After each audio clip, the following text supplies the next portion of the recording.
Shalom jemaat Tuhan. Oke, dimanapun kita berada pada hari ini, saya harap semuanya berada dalam keadaan yang sehat, masih kuat, masih bertenaga, dan kita bersyukur syukur karena kita dapat berkumpul. Sekali lagi, walaupun kita hanya berjumpa dari screen, tak kira lah screen TV kah, screen telepon kah, screen tablet, kita dapat berjumpa daripada screen saja, tapi kita tetap bersemangat untuk kebaktian kita pada hari ini. Ada amin? Oke, jadi sebelum kita memulakan sesi pujian dan penyembahan kita, saya ingin bawa kita di dalam doa bagi kebaktian kita pada hari ini. Mari kita berdoa, saya akan aminkan doa kita. Terima kasih Tuhan, terima kasih Bapa di surga karena Engkau Allah yang baik, Engkau Allah yang telah menyertai kami Tuhan dan menganugerahkan kami Tuhan hari ini dengan nafas yang baru, kesehatan yang baru Tuhan, dan kekuatan yang baru Tuhan, sehingga pada hari ini kami dapat hidup dan dapat menikmati masa-masa ini kami Tuhan. Bapa di surga, pada saat ini Tuhan kami berkumpul di dalam nama Tuhan untuk kebaktian pada hari ini Tuhan Yesus Kristus. Di dalam nama Tuhan kami ingin menyerahkan segala yang kami akan lakukan Tuhan, baik kami akan mengangkat pujian dan penyembahan kami Tuhan, baik sesi firman Tuhan Tuhan. Biar Engkau Allah yang akan terus memberkati, menyertai daripada awal pertengahan hingga akhir. Bapak kami serahkan juga setiap tim yang melayani, bagi yang memimpin dalam pujian dan penyembahan Tuhan, Engkau memberkati kami Tuhan, dan juga bagi hamba-Mu yang akan menyampaikan firman Tuhan. Terima kasih pada surga. Kami juga berdoa untuk semua jemaat Tuhan dimanapun mereka berada, biar Engkau Allah yang terus menyertai mereka Tuhan. Bagi yang sakit Engkau sembuhkan hanya dalam nama Yesus Kristus. Bagi yang berduka, biar Engkau yang memberikan sukacita Tuhan. Bapa di surga, pada saat ini kami memulakan kebaktian kami hanya dalam nama Yesus Kristus kami berdoa. Amin. Haleluya. Sekarang kita akan mengangkatkan pujian kita. Jadi sebelum itu saya ingin mengongsikan satu firman Tuhan yang terdapat di dalam 1 Tawarikh 16 ayat 34 yang mengatakan, bersyukurlah kepada Tuhan sebab Ia baik, bahwasanya untuk selama-lamanya kasih setianya. Amin. Mari kita angkatkan pujian kita yang pertama, segala puji syukur.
kita teruskan pujian kita hanya di dalam namanya.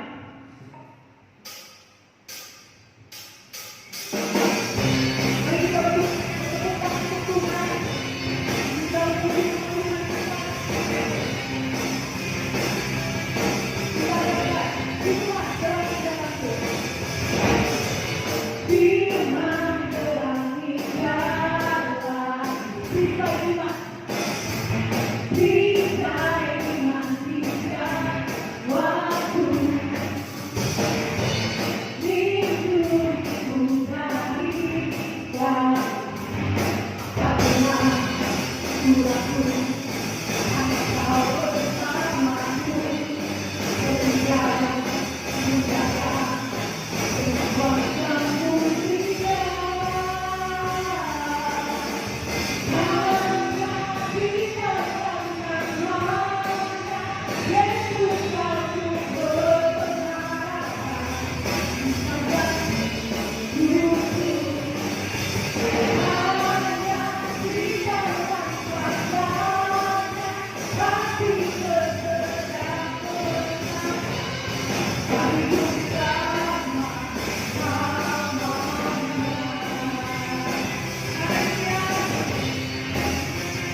Terpujilah nama Tuhan kita.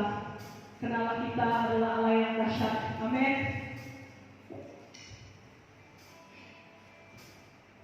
Mari jemaat Tuhan, saya ajak kita untuk masuk ke dalam ruang penyembahan. Kita tenangkan hati kita tenangkan pikiran kita sebelum kita masuk menyembah Allah kita yang kudus. Haleluya.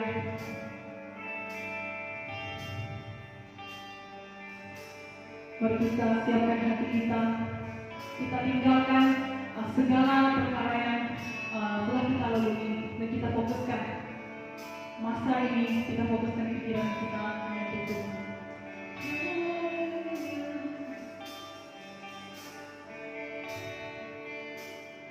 Kita akan waktu Tuhan.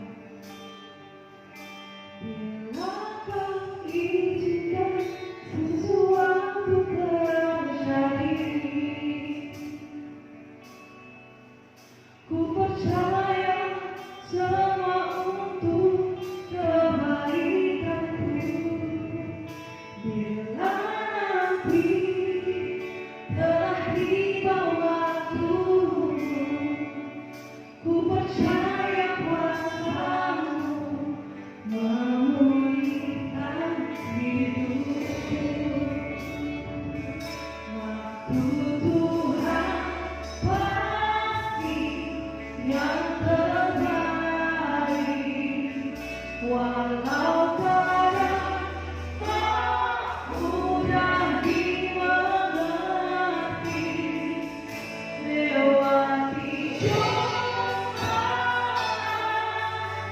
ku tetap percaya waktu Tuhan pasti yang terbaik.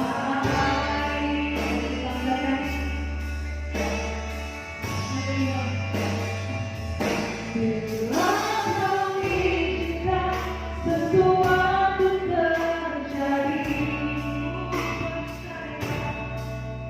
ku percaya semua untuk kebaikanku. Bila nanti telah tiba waktumu, ku percaya kuasamu memulihkan hidupku. Waktu Tuhan pasti yang terbaik.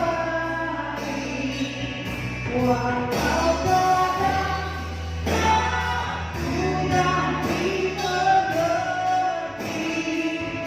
lewati cobaan ku tetap percaya waktu Tuhan pasti yang terbaik. Waktu Tuhan pasti yang terbaik. Walau kadang tak mudah dimengerti, lewati cobaan ku tetap percaya waktu Tuhan pasti yang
benar Tuhan,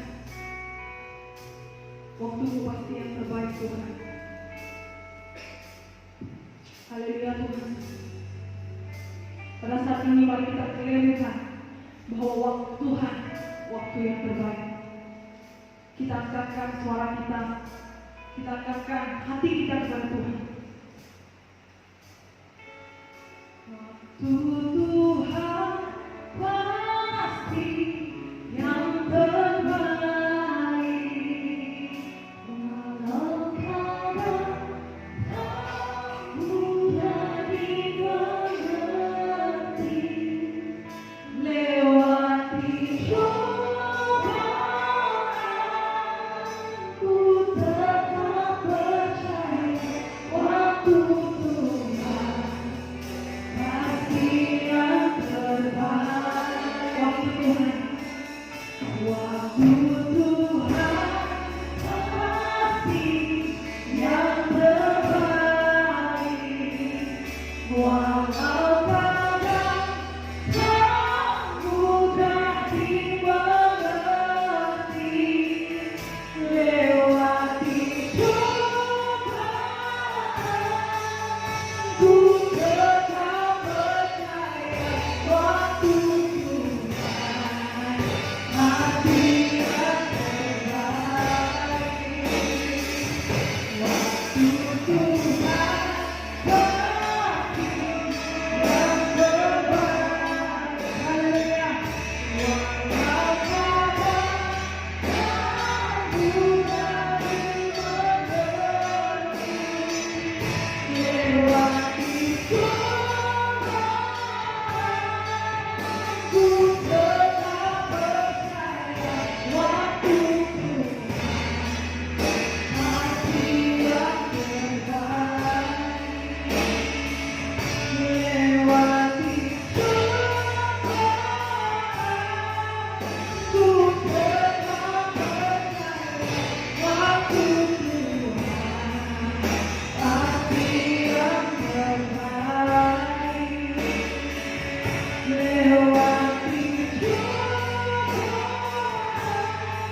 percaya Tuhan, janji-Mu Tuhan, firman-Mu Tuhan,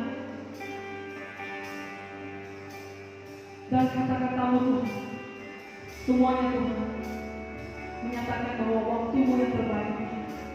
Oh haleluya Tuhan, pada saat ini Tuhan kami relate-kan Tuhan kebenaran-Mu Tuhan dalam hidup kami. Kami relate-kan Tuhan firman-Mu dalam hidup kami Tuhan. Pada saat ini Tuhan Yesus Kristus, dimanapun Bapak jemaat-Mu berada Tuhan, yang sakit Tuhan, kami relate-kan kesembuhan atas mereka Tuhan di dalam nama Yesus. Yang sedang berduka cita Tuhan, kami relate-kan Tuhan duka cita-Mu Bapa ada pada mereka Tuhan. Oh haleluya Bapa, jemaat yang sedang menderita Tuhan, kami berdoa Tuhan kepada Engkau menurunkan ketenangan-Mu Bapa di dalam mereka Tuhan Yesus Kristus. Bapa biarpun pada saat ini Tuhan kami tidak dapat melihat masa depan dari Tuhan Yesus Kristus, tapi kami percaya Tuhan bahwa janji-Mu Tuhan, janji-Mu Tuhan selalu ada, dan janji-Mu adalah iya dan amin Tuhan. Oh haleluya Tuhan. Dengan doa-doa Tuhan, dengan doa jemaat-Mu Tuhan, biarlah pada saat ini biarlah Roh Kudus-Mu bekerja. Oh haleluya Tuhan, haleluya Yesus, haleluya, haleluya. Terpujilah nama-Mu Tuhan, terpujilah nama-Mu Yesus. Biarlah nama-Mu yang ditinggikan, biarlah nama-Mu yang dimuliakan. Haleluya. Inilah pujian kami Tuhan, inilah penyembahan kami Tuhan yang kami angkatkan hanya di dalam nama Yesus Kristus. Kami berdoa. Amin. Baiklah, sampai di sana saja kita sesi pujian penyembahan kita. Jadi Tuhan memberkati. Salam, saudara-saudari yang dikasihi Tuhan, selamat pagi. Semoga kita semua sehat dan tetap bersukacita di dalam Tuhan, dimanapun kita berada. Nah, seperti biasa, bahwa setiap awal bulan gereja kita akan mengadakan acara perjamuan suci. Saya percaya pihak media kita sudah memaklumkannya lebih awal kepada kita, dan dengan demikian saya percaya kita pun sudah bersedia. Nah, sebelum kita masuk kepada acara perjamuan suci kita pada pagi ini, terlebih dahulu saya ingin membawa kita melihat satu ayat daripada firman Tuhan yang sangat menarik, yang berkaitan juga dengan acara kita pada pagi ini, yaitu mengenai salib. Nah, sebelum itu mari kita berdoa, mohon Tuhan memimpin kita dari awal pemberitaan firman Tuhan sehingga selesainya. Mari kita berdoa. Bapa, kami bersyukur dan berterima kasih kepadamu oleh karena kesempatan sekali lagi untuk kami mendengar daripada sabda firman-Mu. Kami percaya Tuhan, Engkau hadir di tengah-tengah kami, menolong kami, dan kami mengaku bahwa kami tidak mampu mengerti kebenaran firman-Mu, tetapi apabila Roh Kudus-Mu ada di tengah kami, dan kami dapat memahaminya dengan baik. Terima kasih Tuhan, dan kami serahkan setiap pribadi kami dan masa ini ke dalam tangan-Mu, dan biarlah semuanya dapat berjalan dengan baik, dan supaya damai sejahtera Kristus sentiasa memenuhi hati kami semua. Terima kasih Tuhan, dan Engkau tolong kami ketika firman Tuhan diberitakan, dan Engkau sendirilah yang akan bekerja. Terima kasih Tuhan, dan kami percaya firman Tuhan yang kami akan belajar pada pagi ini tidak akan datang dengan sia-sia, tetapi akan memberi makna yang dalam di dalam hidup kami sebagai orang yang percaya kepadamu. Terima kasih Tuhan, berkati kami semua dimanapun kami mendengar firman Tuhan ini. Terpujilah nama-Mu. Dalam nama Tuhan Yesus kami berdoa dan mengucapkan syukur. Amin. Saudara yang saya kasih oleh Tuhan, mari kita lihat firman Tuhan yang terdapat dalam kitab Kolose pasal yang kedua ayat 14. Kitab Kolose pasal 2 ayat 14 berbunyi, dengan menghapus surat hutang yang oleh ketentuan-ketentuan hukum mendakwa dan mengancam kita, dan itu ditiadakannya dengan memakukannya pada kayu salib. Saudara yang saya kasih oleh Tuhan, daripada ayat ini saya akan menarik satu tema untuk kita renungkan, yaitu salib Kristus mengubah hidup kita. Nah, menurut tradisi, penyaliban adalah bentuk hukuman mati bagi orang-orang yang terkutuk.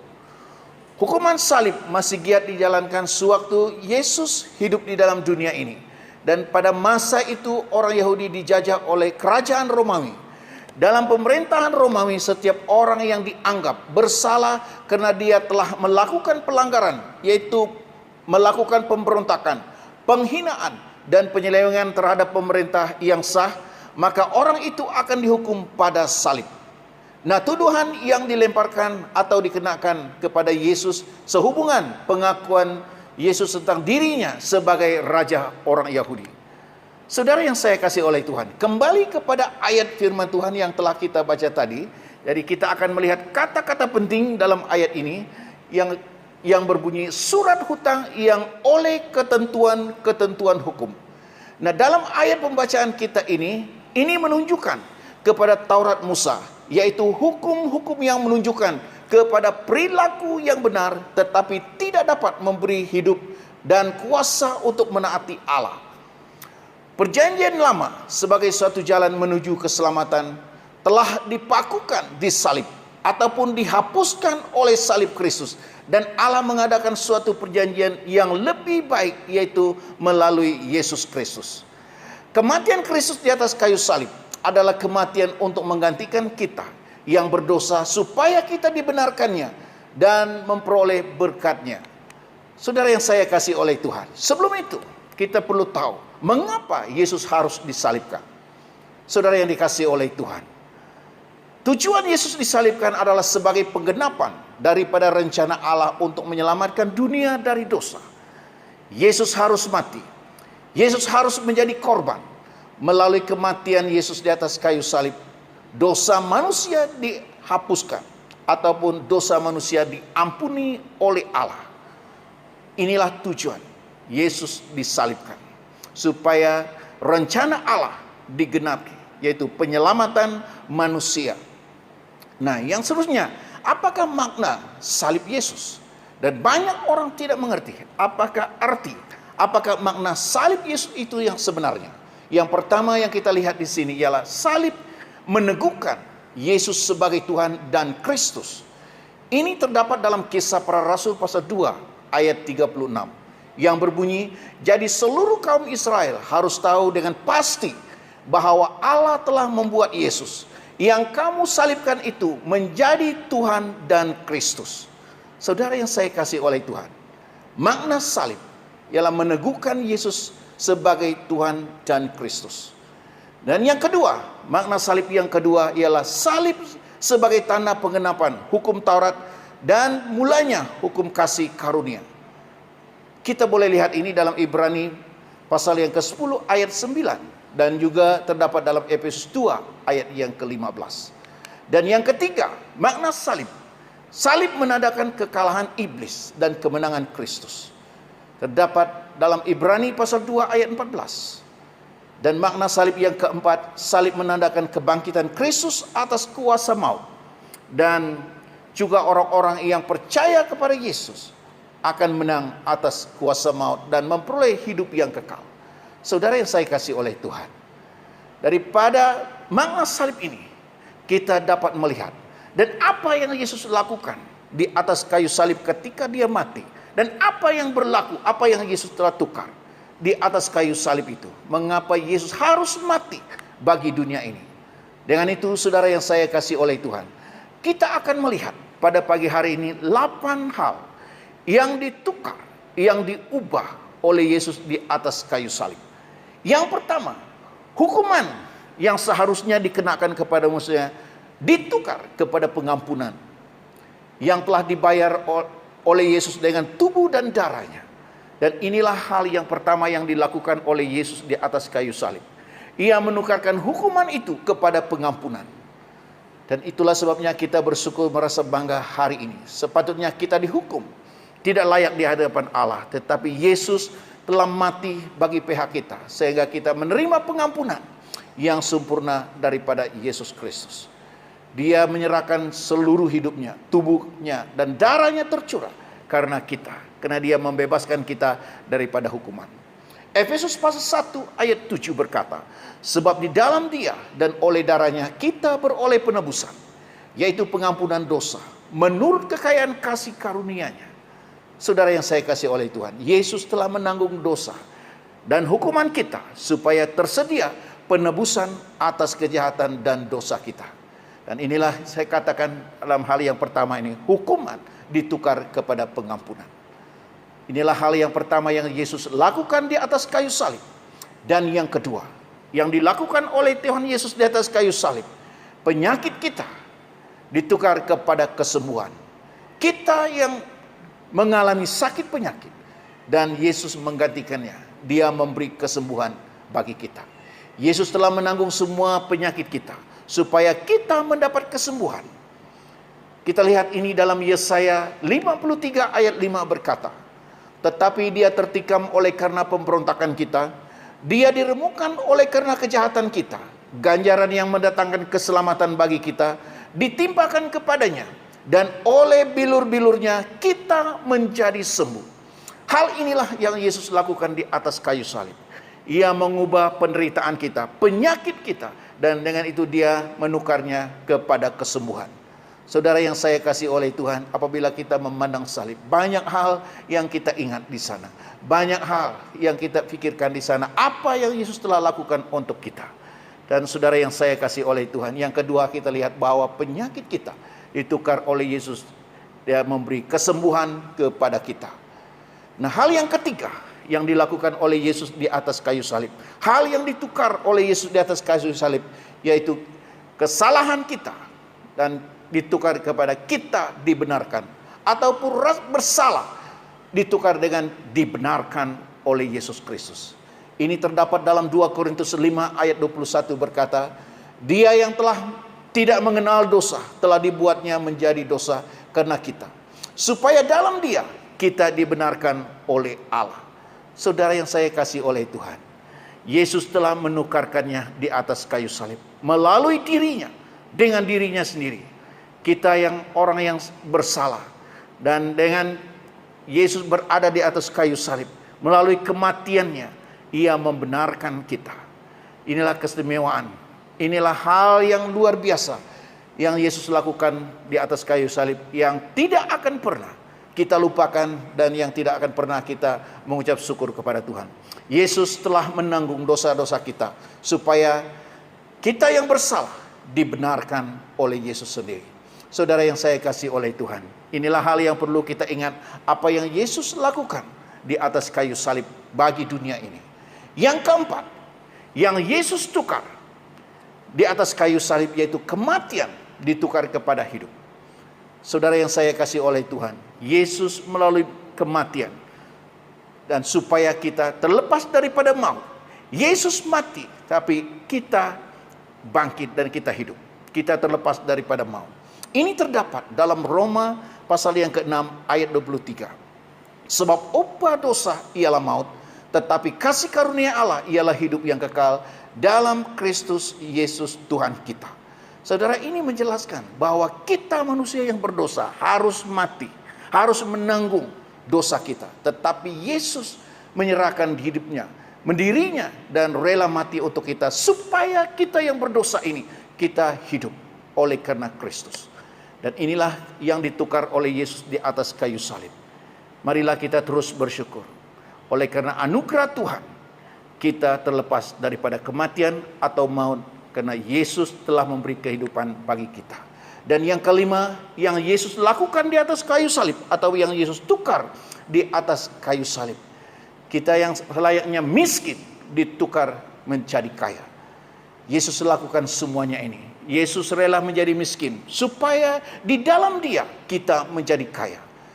2 Korintus 8 ayat 9 berkata, karena kamu telah mengenal kasih karunia Tuhan kita Yesus Kristus, bahwa ia telah oleh karena kamu menjadi miskin, sekalipun ia kaya, supaya kamu menjadi kaya oleh karena kemiskinannya.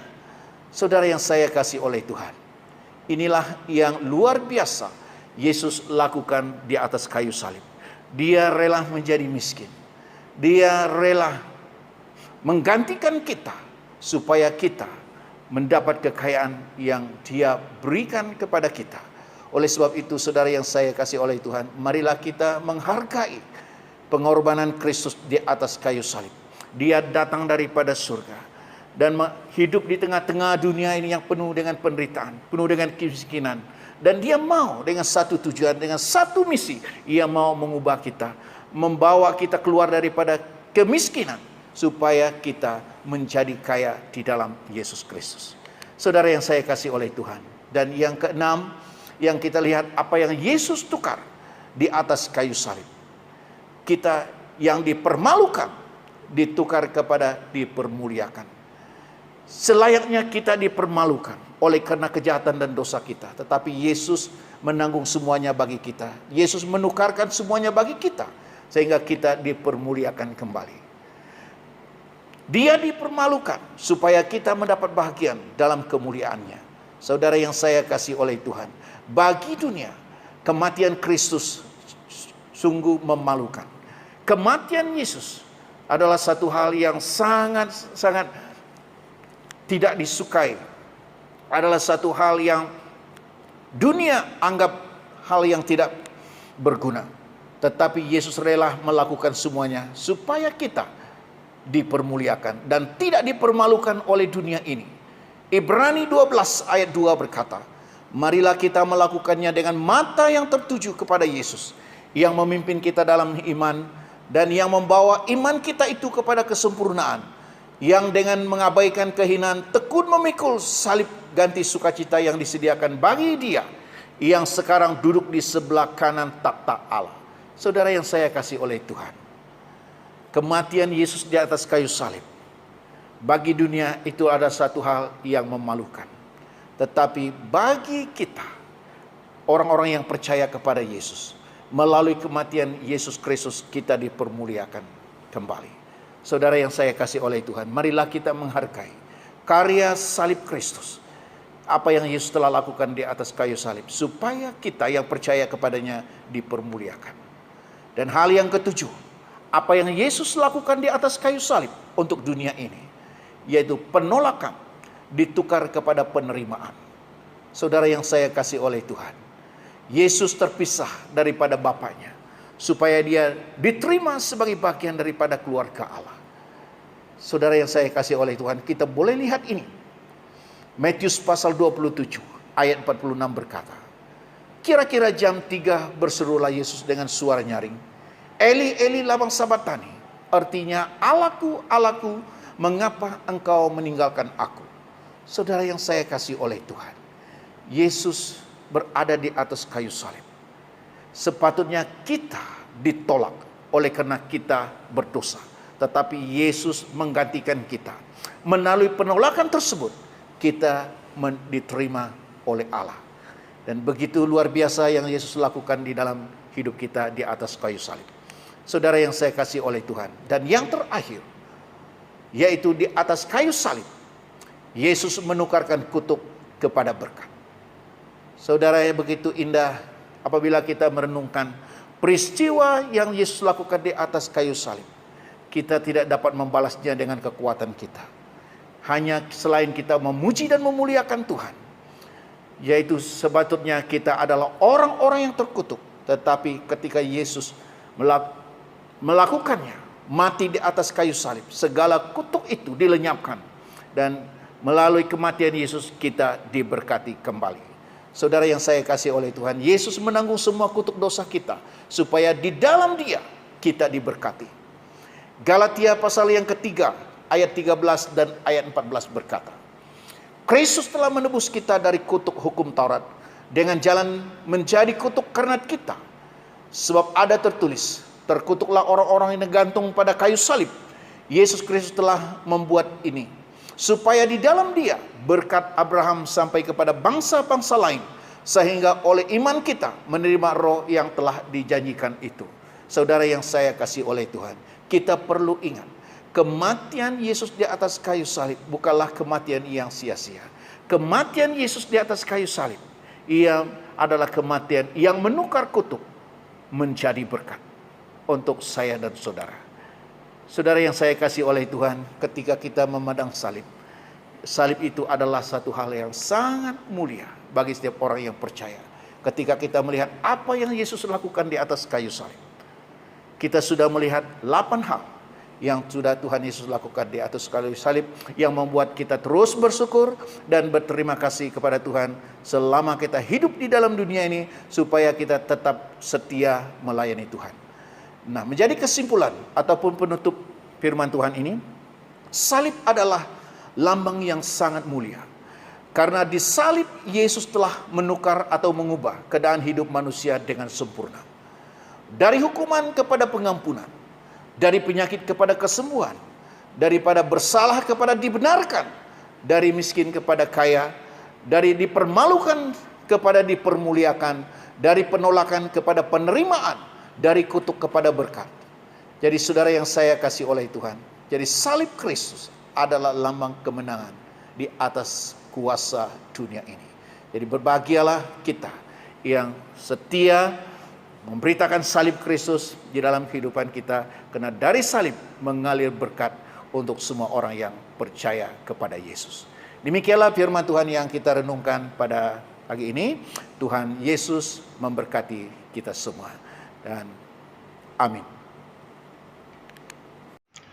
Oke, salam, selamat pagi sekali lagi untuk kita semua. Jadi puji nama Tuhan, oleh karena kita dapat hadir untuk bersama-sama dalam acara perjamuan suci kita pada pagi ini, walaupun dimanapun kita berada. Nah, dengan tidak membuang masa, mari kita teruskan acara kita.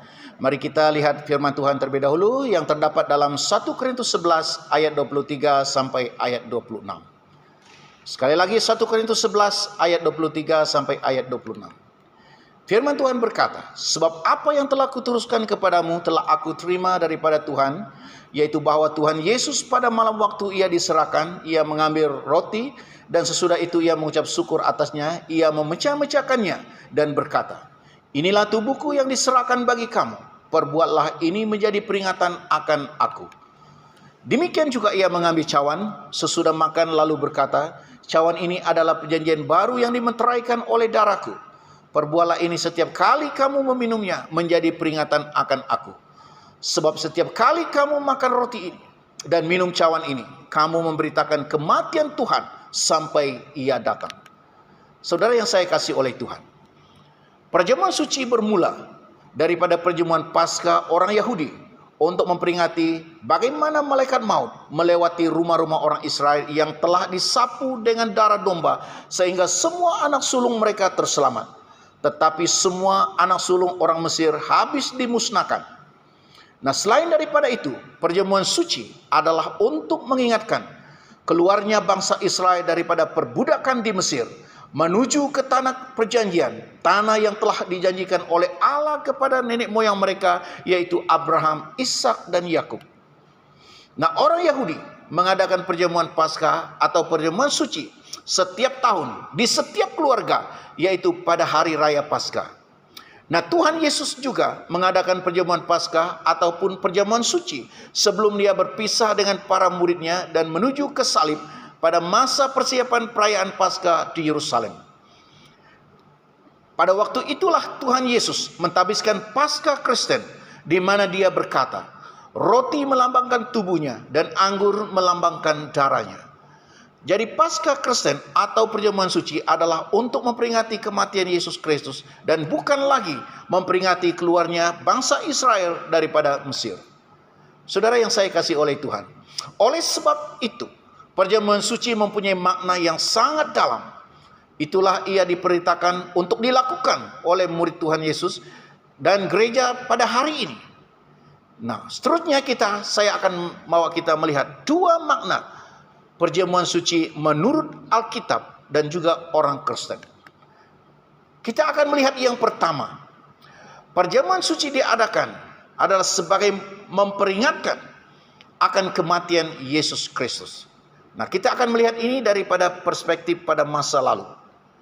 Saudara yang saya kasih oleh Tuhan, sebelum Tuhan Yesus berpisah dengan para muridnya, Tuhan Yesus menyuruh murid-muridnya menyediakan perjamuan Paskah baginya. Dan Yesus akan makan bersama-sama dengan mereka dalam perjamuan tersebut.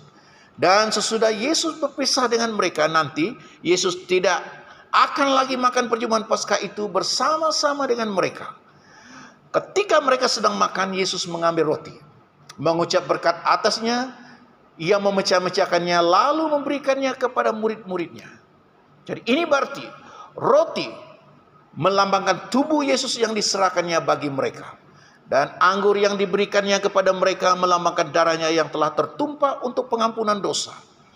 Sewaktu Yesus bercakap tentang darahnya adalah darah perjanjian, ini menunjukkan bahwa Yesus mentabiskan sebuah perjanjian baru yang berbeza dengan perjanjian lama. Perjanjian lama disahkan oleh darah domba, manakala perjanjian baru disahkan oleh darah Kristus. Jika dalam perjanjian lama pengampunan dosa dapat dicapai dengan mempersembahkan korban binatang, manakala dalam perjanjian baru pengampunan dosa dapat dicapai melalui pengorbanan Yesus di atas kayu salib. Jadi waktu Tuhan Yesus bercakap tentang darahnya, ini berarti bahwa dia sedang bercakap tentang kematiannya. Perjamuan suci yang dilakukan oleh murid-murid Tuhan Yesus dan gereja sampai pada hari ini adalah bertujuan untuk memperingati kematian Yesus Kristus. Saudara yang dikasihi Tuhan, dan sama seperti perintah Tuhan Yesus kepada para muridnya untuk melakukan perjamuan suci, demikian juga Tuhan Yesus perintahkan kepada Rasul Paulus untuk meneruskan acara ini dengan tujuan yang sama, yaitu untuk memperingati kematiannya. Saudara, ini adalah perspektif pada masa yang lalu, ialah untuk memperingati kematian Yesus.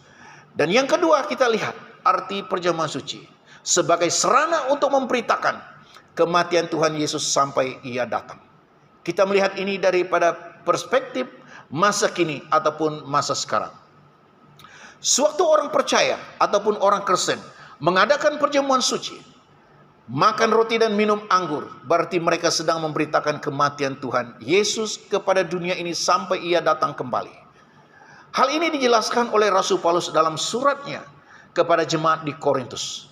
Dalam ayat 26 yang kita telah baca tadi, berkata, sebab setiap kali kamu makan roti ini dan minum anggur ini, kamu memberitakan kematian Tuhan sampai ia datang. Saudara yang saya kasih oleh Tuhan, mengapa sewaktu kita makan roti dan minum anggur perjamuan suci dikatakan kita memberitakan kematian Tuhan sampai ia datang? Karena roti perjamuan yang kita makan adalah lambang tubuh Yesus, dan anggur yang kita minum adalah lambang darahnya. Jadi perjamuan suci yang dilakukan oleh gereja sampai pada hari ini, bahkan sampai Yesus datang kembali, merupakan sebuah kesaksian terhadap kematian Yesus atas dosa manusia. Saudara yang saya kasih oleh Tuhan, secara tidak langsung setiap kali kita makan dan minum daripada perjamuan suci, kita sedang mengistiharkan dan memberitakan kepada dunia bahwa Yesus telah mati bagi dosa seluruh dunia, bahkan untuk semua manusia yang ada di dalam dunia ini. Saudara yang saya kasih oleh Tuhan, demikianlah penjelasan dua makna perjamuan suci ini yang kita sudah dengar. Nah, sebagai penutup, perjamuan suci mempunyai makna yang sangat dalam bagi kehidupan orang yang percaya kepada Yesus. Yang pertama, satu perintah untuk memperingati kematian Yesus. Kedua, bersatunya setiap pribadi orang percaya dengan Kristus. Ketiga, untuk mengingatkan keselamatan kita. Keempat, satu perintah untuk mengingatkan mereka yang belum percaya kepada Yesus. Yang kelima, untuk mengingatkan betapa pentingnya persekutuan dengan Kristus. Karena dengan adanya persekutuan, kita akan semakin mengenal keselamatan daripada Allah. Dan seterusnya kita akan belajar menerima satu dengan yang lain. Dengan adanya persekutuan kita dapat bertumbuh. Dan yang keenam, untuk mewujudkan pengharapan akan kedatangan Tuhan Yesus yang kedua kali. Demikianlah kesimpulan daripada firman Tuhan ini. Nah, baiklah, kita akan terus dengan acara kita. Jadi saya berharap kita semua sudah bersedia dengan roti dan air yang ada pada kita. Jadi baiklah, kita akan teruskan. Tuhan Yesus menyuruh kita untuk memperingati Dia dengan mengambil bagian dalam perjamuan suci ini. Dengan cara yang sederhana, perjamuan suci ini melambangkan bagi kita kematian Yesus di atas kayu salib. Roti yang kita akan makan melambangkan tubuh Yesus, dan anggur yang kita akan minum melambangkan darah Kristus yang telah tertumpah untuk pengampunan dosa kita. Saudara yang saya kasih oleh Tuhan, kepada semua jemaat Tuhan yang ada pada pagi ini, yang sungguh-sungguh percaya kepada Yesus, dan telah menerimanya menjadi Tuhan dan Juru Selamat pribadi, dan sudah dibaptis sebagai kesaksian tentang imannya kepada Kristus di hadapan umum, saya mempersilakan Anda untuk mengambil bahagian dalam perjamuan ini pada pagi ini. Sebelum itu, baiklah kita diam sejenak di hadapan Tuhan. Kita akan memeriksa hati kita masing-masing di hadapan Tuhan. Jika kita telah berdosa di hadapan Tuhan, baiklah kita mengakui dosa kita di hadapan Tuhan, supaya kita menghadap meja Tuhan ini dengan bersedia, dan supaya semuanya memuliakan nama Tuhan. Dengan itu, saudara yang saya kasih oleh Tuhan, mari kita diam sejenak di hadapan Tuhan. Kita berdoa di dalam hati kita masing-masing, sambil kita mengucap syukur atas karya keselamatan yang kita telah terima daripada Tuhan Yesus melalui kematiannya. Kita juga mohon pengampunan daripada Tuhan jika kita melakukan dosa dan pelanggaran di hadapannya, sebab seringkali kita lalai dan tidak sadar bahwa kita telah melakukan hal-hal yang tidak memuliakan Allah di dalam kehidupan kita. Dan marilah kita mengakui semuanya di hadapan Tuhan, supaya kita layak menghadap meja Tuhan ataupun mengambil bagian dalam perjamuan suci ini pada pagi ini. Mari kita diam sejenak di hadapan Tuhan.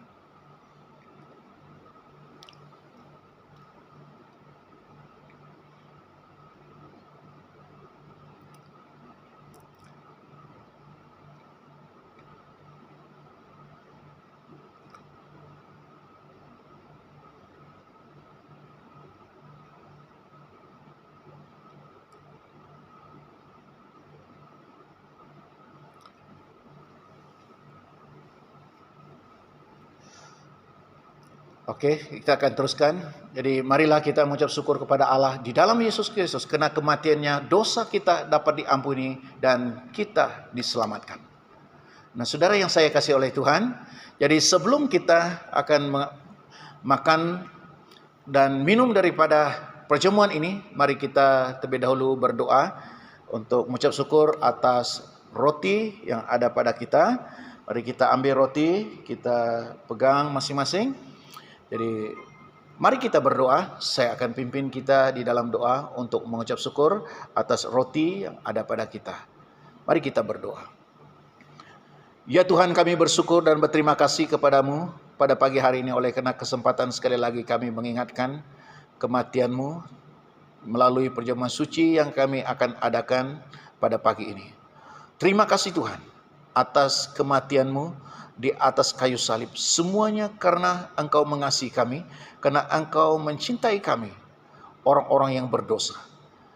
Terima kasih Tuhan, tidak ada kata yang dapat kami harus katakan kepadamu selain kami menyerahkan hidup kami kepadamu dan mengucap syukur dan berterima kasih kepada Tuhan atas karya yang terbesar yang Engkau telah lakukan bagi kami. Karena kematian-Mu lah kami diselamatkan. Oleh sebab itu kami terus bersyukur kepadamu sampai Engkau datang kembali. Terima kasih Tuhan. Ampunilah kami ya Tuhan, daripada pelanggaran dan dosa kami yang kami lakukan di hadapan-Mu, baik yang kami sedar maupun yang tidak kami sedar, yang kami lakukan di hadapan-Mu. Tuhan, ampuni kami.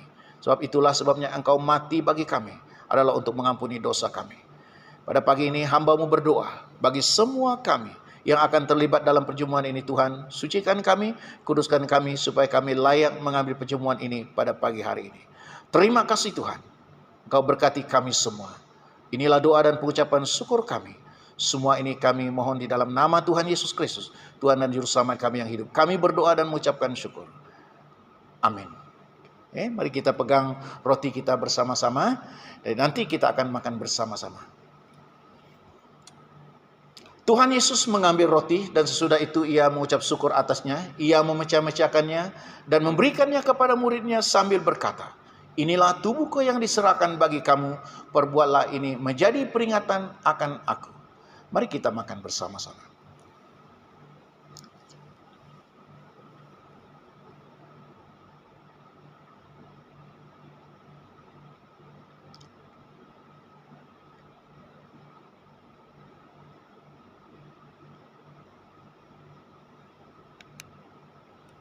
Oke, terima kasih. Seterusnya kita ambil air yang ada pada kita.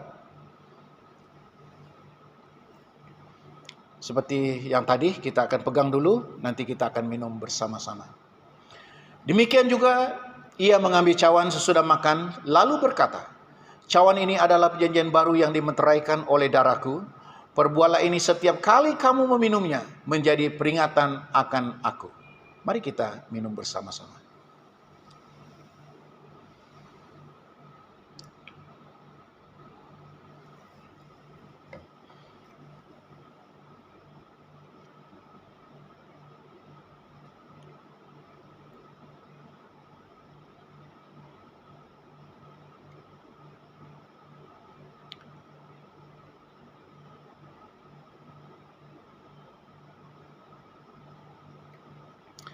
Oke, terima kasih untuk kita semua yang dapat terlibat bersama dalam acara perjamuan suci pada pagi ini. Tuhan Yesus memberkati kita semua. Dan untuk menutup acara kita pada pagi ini, mari kita berdoa. Sekali lagi saya akan memimpin kita di dalam doa. Bapa, terima kasih, kami mengucap syukur atas acara perjamuan suci yang telah kami lakukan sebentar saja tadi. Dan kami percaya melalui semuanya kami akan mengingatkan pengorbananmu, kematianmu di atas kayu salib, semuanya karena kami. Oleh sebab itu kami bersyukur atas karya penebusan yang Engkau telah lakukan bagi kami. Engkau telah memberi dirimu, hidupmu sepenuhnya bagi kami. Oleh karena kematianmu lah kami dapat dibebaskan daripada segala dosa dan kejahatan kami. Oleh sebab itu Tuhan, kami bersyukur karena Engkau telah datang ke dalam dunia ini, menyerahkan hidupmu dan menyucikan kami dengan kuasa darah-Mu. Terima kasih Tuhan, kami bersyukur karena telah kami menjadi milik-Mu, kepunyaanmu. Oleh sebab itu kami berdoa, pimpinlah kami ya Tuhan, pada hari ini dan sampai selama-lamanya, sampai Engkau datang kembali. Supaya kami tetap setia, mengasihi Engkau dan tidak akan lupa tentang apa yang Engkau telah lakukan bagi kami. Dan Engkau telah menyerahkan hidupmu bagi kami. Dan biarlah semuanya ini akan menjadi kekuatan bagi kami, supaya kami tetap ingat dan tetap setia kepadamu. Terima kasih Tuhan, terpujilah namamu. Berkati kami semua yang telah mengambil bagian dalam perjamuan suci ini pada pagi ini. Dan hamba-Mu berdoa bagi mereka yang belum mengambil bagian, dimanapun mereka berada, Tuhan Engkau sendiri kerjakan, bekerja di dalam hati mereka, supaya mereka juga akan mencari Engkau, mengenal Engkau, dan menyerahkan hidup mereka kepadamu, dan menjadi anak-Mu yang benar dan sungguh di hadapan-Mu. Inilah doa dan kerinduan kami untuk saudara-saudara kami yang belum percaya kepadamu. Kami mau supaya seluruh dunia ini mengenal Engkau, datang kepadamu, dan memberi hidup mereka kepadamu.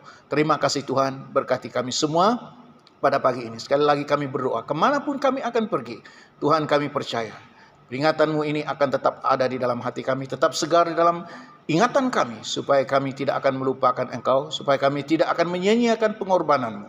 Terima kasih Tuhan, berkati kami semua pada pagi ini.